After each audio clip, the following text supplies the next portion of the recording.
This is Bold Dominion, an explainer for state politics in a changing Virginia. I'm Nathan Moore. This week marks the end of some things.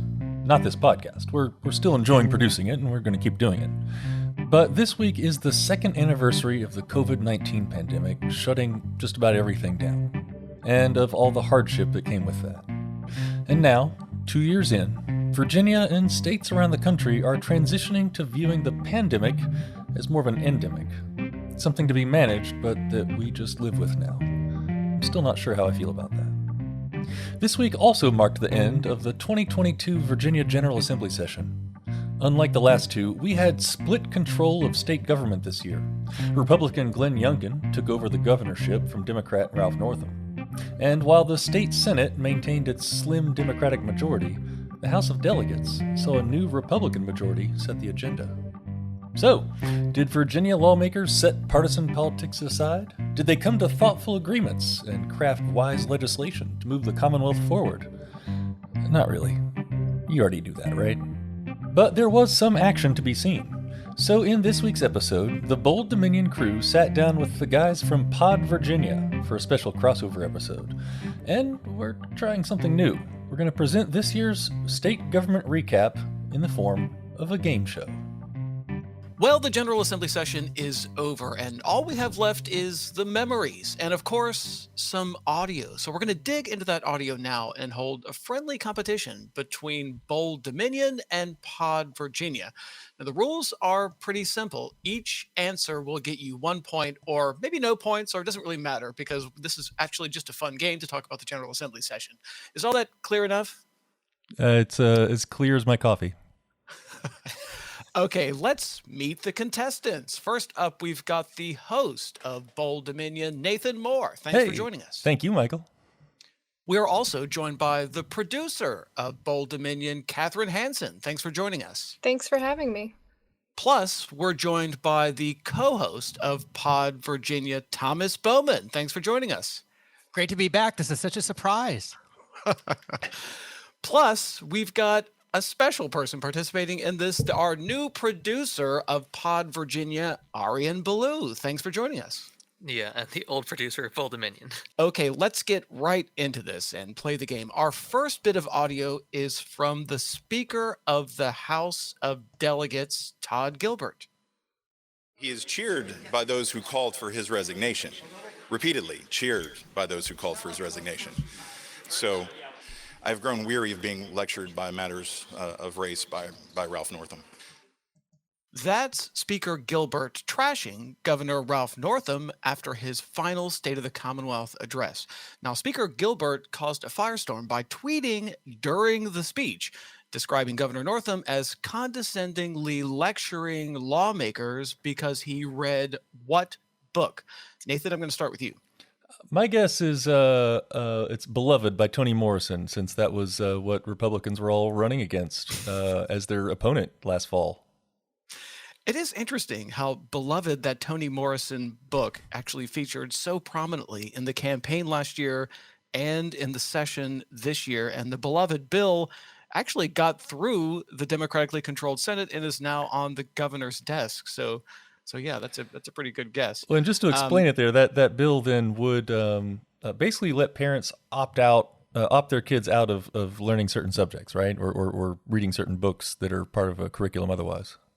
It would require the school division to notify parents when they were going to teach anything with sexually explicit material. So Beloved would qualify. If you talk to teachers, though, they will say anytime you have to notify parents, that's kind of a non-starter. So school systems will avoid teaching Beloved in favor of teaching something that does not require notification, right? So it's like a way to ban a book without directly banning it. It's like an indirect ban. It's like a chilling effect. Yeah, right. So Arian Ballou, I'm going to go to you next. What book do you think the speaker might have been talking about there?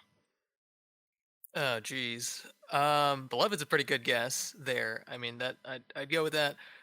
Some kind of what are those? Oh God, I'm trying to think of a book by like some white person about how to be a better ally or something like that. But I can't imagine that's it. Catherine Hansen, I'm going to go to you next. What kind of book do you think Speaker Gilbert might have been talking about there in terms of what Governor Northam was reading? I'm kind of thinking along the same lines of Arian. First thing that comes to mind is white fragility, why it's so hard for white people to talk about racism. That's the one I was thinking of. Yes. Do you think that Northam either read that book or should have read that book? I think it's something that Governor Ralph Northam probably read, and maybe that's why it's being criticized. Well, actually, if you think about the blackface scandal as being a fulcrum that sort of changed the direction of the Northam administration, I would say the sort of post-blackface era was sort of organized around that kind of thinking, right? And he tried to make this his legacy, fighting against systemic racism. In fact, it was that part of the speech that the speaker was specifically commenting about. So that's probably a pretty good guess. It is a good guess. Thomas Yeah. Bowman, Well, I was just going to jump in there real quick because I think that white fragility was another one I thought of. Maybe that's the one that Gilbert's referencing. Somehow I don't think Todd Gilbert knows a lick about either of those books. In his one tweet, he managed to not just basically tell Ralph Northam to not let the screen door hit his ass on the way out. He also managed to show off in one sentence how he really doesn't give a crap about dealing with racism and thinks that the needs of Black Virginians should be trivialized. So, I don't think Gilbert has read Ibram Kendi or White Fragility or any of the other books. But you're right on that pivot point with the Northam administration. He kind of started his term as this sort of like all shucks, Virginia politician. And then when that came out, he really did some work, and really tried to grow as a person. And I really applaud him for that. Thomas Bowman, what book do you think the speaker might have been talking about there? Well, all my time monitoring Twitter has finally paid off, Michael, because the answer is Roots, a much more dated reference, which makes more sense coming from Speaker Todd Gilbert than any of the wonderful guesses, although Beloved was the right era, any of the wonderful guesses that all the other contestants had. Okay, all right. So this game is going well, right? Like we're only one question into it. We've got a great discussion going already. All right, so this session saw a lot of changes in terms of COVID protocol. Here's Senator Siobhan Dunavant talking about the plexiglass barriers installed around the Senate desks. I would like this box removed from my desk by Monday. I can remove it myself, and I will do that if there's not the manpower to do that. But I think that is the right thing to do, and I would like to proceed without this box around my desk for the last 2 weeks of session. I probably wasn't the only person that was hoping that I could watch Senator Dunavant rip down that box with her bare hands, although that didn't happen. Instead, the clerk's office removed all those plexiglass barriers, and the Senate started looking like it did in the old days. Now, a question about those plexiglass boxes. Many senators decorated their plastic shields with decals of a specific animal. What was the animal and what is its significance? Arian, I'm going to start with you. I don't know, man. An eagle or something? I'm trying to think of what people who would want those boxes removed to decide to put on it. And given the whole, Amanda Chase's American flag gun bag or whatever it is, that sounds about right for that sort of attitude. I don't know. Interesting trivia about eagles is they don't kill their own food. They wait around for other animals to kill their food, and then they steal the food from them and eat it. And so perhaps that's a good metaphor for the Senate of Virginia that kind of waits around for whatever the House does and then, steals it and or does its own thing with it. Catherine Hansen, I'm going to go to you next. What animal do you think the senators might have put on their plexiglass shields as kind of a metaphor for this General Assembly session? I don't know if this is the right answer, but I've seen some pictures on Twitter of decals of butterflies on plexiglass shields. Ding, ding, ding, ding. I'll tell you, my guess actually was going to be a kangaroo. Because because it has a really big pouch. Kangaroos have this pouch where they can carry around all kinds of things, their babies. And I figured that would be a good mascot for lawmakers so that they can continue to hold all the unregulated campaign donations that they receive. I like it. There was a bill earlier this year. We covered it on Bold Dominion to regulate Dominion to prohibit utilities from donating to campaigns in a big way during about things that they would be impacted by directly. There is even that. Of course, that failed. There was even a bill that was really basic campaign finance reform that would have prohibited lawmakers from using campaign donations for personal expenses. That failed. So it's like, Virginia is just like completely, the lawmakers just love going to that trough and just feeding and feeding and feeding. I was going to say perhaps an interesting animal to think about as a metaphor for the Senate would be a shark. For a couple of reasons. One is sharks are actually dinosaurs that are still around, and then also they kill, right? That's the thing that people know most about sharks is they kill things, which is, of course, what the Senate did with most of what came over from the Republican-led House of Delegates. All right. Well, moving over to the pandemic, we may be over COVID protocol, but COVID-19 is not done with us yet. As a result, lawmakers heard a number of bills responding to the pandemic, everything from restricting the emergency powers of the governor to allowing local governments to meet virtually. This was discussed in the Senate Health Committee, and Chairwoman Louise Lucas had a hard time handling the situation in the room. Here's part of that audio. I would ask that you will very politely leave the room so that others might come in so that their bill can be heard. Thank you very much. My husband is in the hospital right now. I'm sorry, ma'am. This bill is passed by indefinitely. Could those of you who are here on that bill please leave the room? This is too important of a topic. So as you could hear there in the audio, people in that room had somehow come to believe that ivermectin and hydroxychloroquine were some kind of miracle cure. And so that was the conflict you were hearing there in the room, is that the senators had killed the bill allowing doctors to prescribe ivermectin and hydroxychloroquine, and the people in the room were very unhappy about it. So let's talk about junk science. If you were going to prescribe a miracle cure for a condition, what would you prescribe and what would the medication accomplish? Thomas Bowen, I'm going to go to you. All right, I would have a miracle cure for generational lead poisoning. So a report just came out in March saying that for all Americans, 54% of the Americans alive in 2015 had been exposed to dangerous levels of lead as children. That's over 170 million adults now at risk of neurodegenerative diseases like mental illness and lower IQ points, and it impedes brain development and permanent learning difficulties, and most importantly, behavioral issues. So tell me, does that not explain politics if 54% of Americans have this incredibly toxic, uncurable lead poisoning? Again, great answer. Wow, this is this game is going into directions I hadn't even anticipated. I hate to biologize that this kind of thing, but it sure would be convenient to think about it if their brains were literally poisoned. Nathan Moore, what's your answer on a miracle cure for the General Assembly? Legal weed. No, for all sorts of ailments, and I'm not actually just talking about the actual health uses of cannabis, although there's a lot of research about that. No, there's earlier in the session, I talked with the Marijuana Justice Executive Director Chelsea Higgs Wise, and she talked about a few things that really do need to happen as the state legalizes cannabis, to do it in a way that promotes the Commonwealth, like the people of the Commonwealth, and not just the big money players. The first one is happening. It's stop the harm, stop arresting people for simple possession. And so that happened, and that's happening. But then she also very much talks about the need to continue building this Cannabis Control Authority and Cannabis Equity Reinvestment Fund.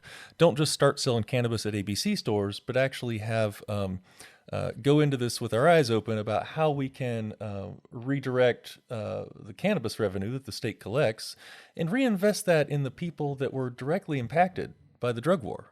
And so those are bills that passed when the Democrats held the assembly. And actually, I want to ask you, Michael and Thomas, because you know more about exactly what passed this session. What happened with this? Is this still how it's going, or is that all repealed? Now it's just what's going on? So it's interesting you brought up that idea of using the creation of a new cannabis industry to address the harms created by the war on drugs, because that was actually something that the Democrats were really interested in when they were in power, creating social equity licenses. So there's a lot of money that somebody's going to make when marijuana is finally legalized. So the idea behind the social equity licenses is that you give priority licenses, so early licenses, to people who have been arrested on marijuana misdemeanor charges, or even relatives of people who have been arrested and it served time in jail under marijuana misdemeanor charges. The Republicans hated that idea. They really did. And they sort of clashed over this. And I actually kind of thought I saw a compromise emerge where they got rid of all the social equity licenses in favor of doing licenses for areas that had been economically disadvantaged, which of course there's crossover there. So that was a compromise that kind of was emerging. But at the end of the day, the Republican caucus just could not see themselves creating an industry for marijuana. So the whole thing went up in smoke. Well, it's time for a short break from this Bold Dominion Pod Virginia crossover episode. We'll be back with more report back from Richmond in a moment. You're listening to Bold Dominion, a state politics explainer for a changing Virginia. Visit us online at bolddominion.org. Have a friend who's trying to get into state politics? Well, tell them about this show, and then subscribe. You can find us on Apple Podcasts, Spotify, or wherever fine podcasts are served up. Bold Dominion is a member of Virginia Audio Collective, online at virginiaaudio.org. Check out all the podcasts from the collective, from science to history to music to community affairs. We amplify the voices of people in our community and help them tell stories that matter. You can listen and subscribe at virginiaaudio.org. Well, and now we throw it back to the State Politics Game Show in this special crossover episode with Pod Virginia. All right, now moving on to the environment. Governor Glenn Youngkin wanted to appoint the Trump EPA chief to run Virginia's environmental programs. Appearing before a hostile crowd of Senate Democrats on the Environmental Committee, Andrew Wheeler said people just didn't understand what he was up to at the EPA because the media is so awful. They don't report that my number one project for that company was advocating for the Miners Protection Act to shore up the retirement and health care benefits of the United Mine Workers.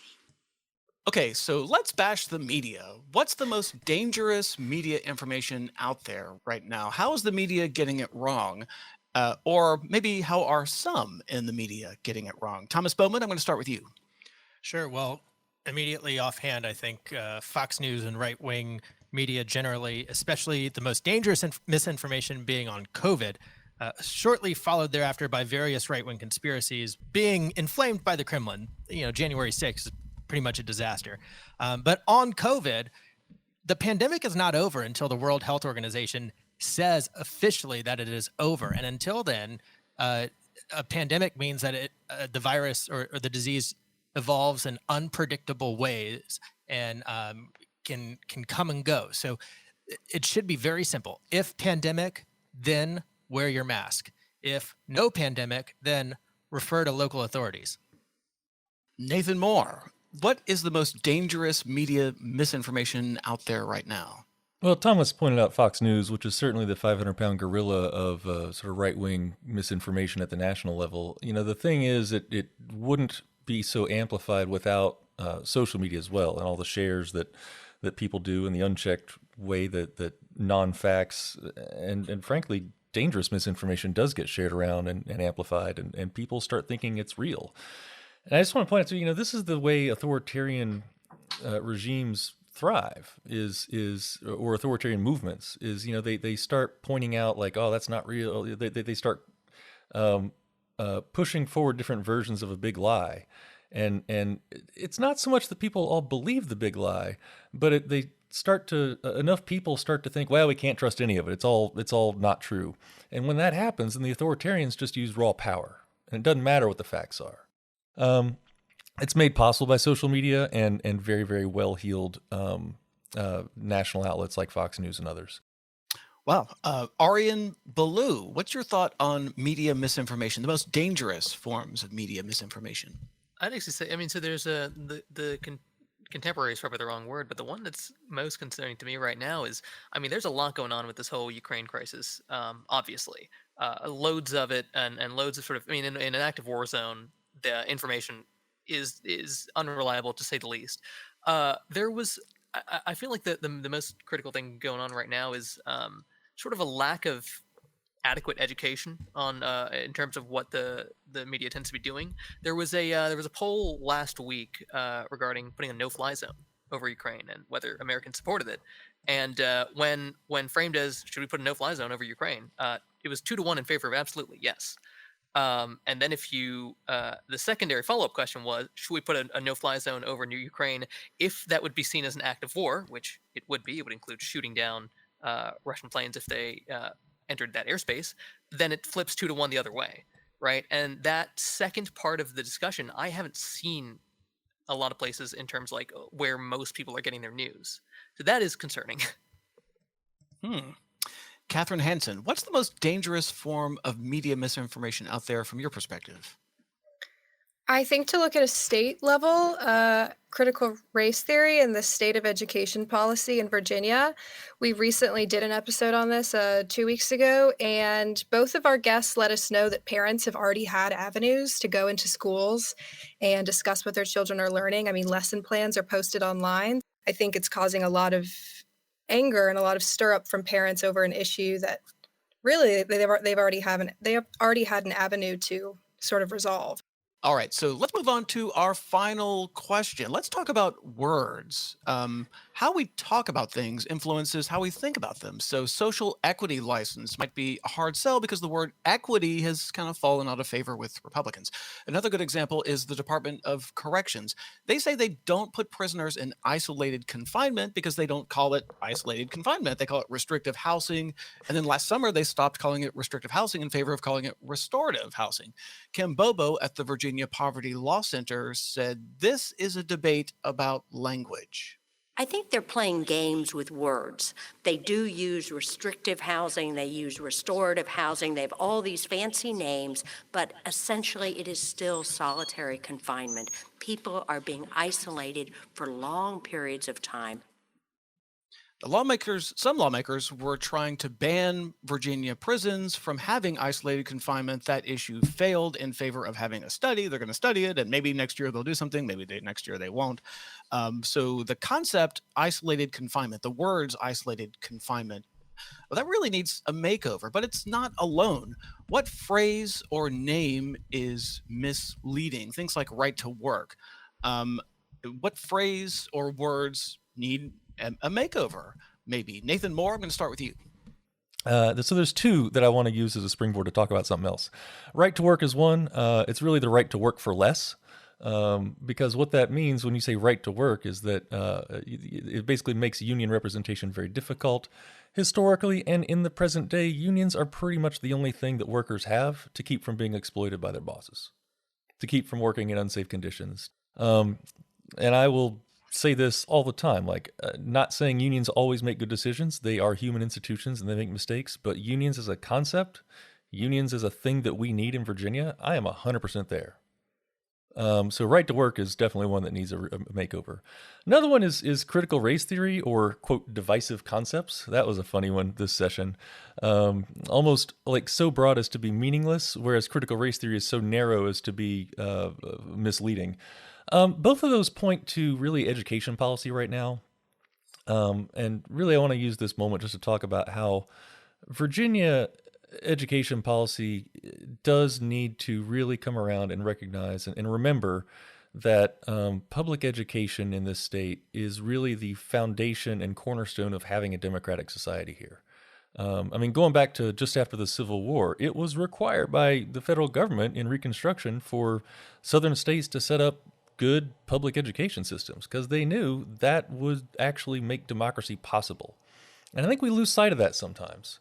And we've got teachers now here throughout the state who are trying to do good work. A lot of them are leaving the field because there is so much ridiculousness, and the pay is so meager for all the difficulties they have to put up with from all sides. There is a crisis in teaching right now, where we've got a teacher shortages in a lot of regions. I mean, we've got some real systemic problems here. The fabric that holds together a core institution of our democracy is really fraying, and we gotta recognize teacher unions, and we gotta respect the field, respect the profession, and let teachers do their damn jobs and do it well, because they're gonna. We train them well, and we let them do their thing as professionals.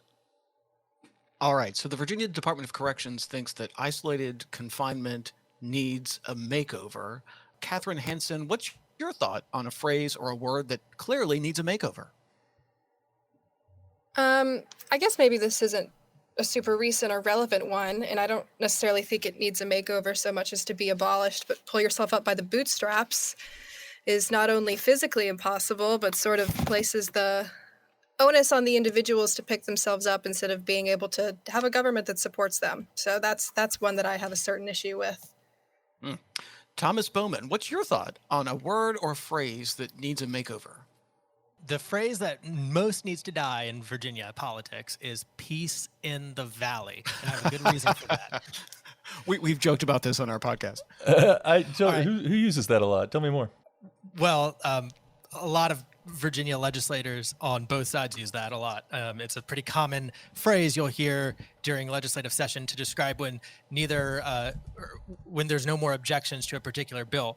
Here's why it needs to go away, because there's a famous Prussian military general called Karl von Clausewitz. He said in his treatise on war, war is politics by other means. So there can be no peace when politics is war by other means.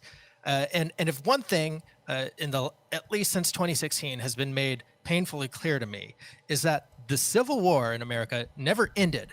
The Confederates changed their tactics. And so this is a multi-generational story and conflict.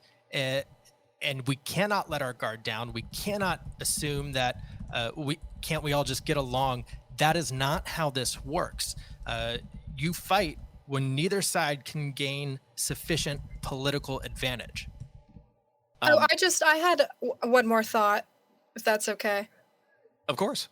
One thing that we've heard a lot recently, especially during the General Assembly session, is the Virginia way, this archaic principle that's hindering a lot of progress, especially in the way of campaign finance reform. Yeah, also really vague too, because Virginia way means different things to different people. I mean, almost literally every time I hear that phrase, it's used to describe something different than the previous time I heard it. I would chime in to say the word that I think needs a makeover is the word guardrails. During this session, we heard tons of discussion. This needs guardrails and that needs guardrails and everything needs guardrails. And in fact, Speaker Todd Gilbert made a joke at the very, very end of the session, right before they adjourned, that he was joking about the bingo cards. During the General Assembly session, everybody, all the staffers have these bingo cards. And then, as certain things happen, they cross off that square. And so the speaker made a joke that the word guardrails was like instant bingo, because everyone is constantly talking about guardrails all the time.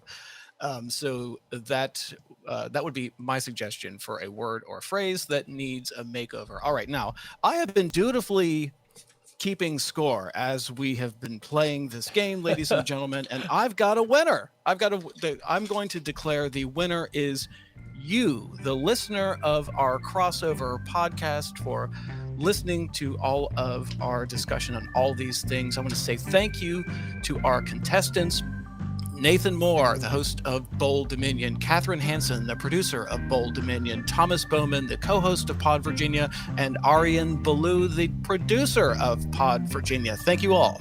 Michael, thank you so much for hosting the show. It's been a pleasure to have the crossover. Thanks to the hosts of Pod Virginia, Michael Pope and Thomas Bowman, for joining us for this week's episode. Thanks also to Arian Ballou, producer of Pod Virginia and former producer of Bold Dominion.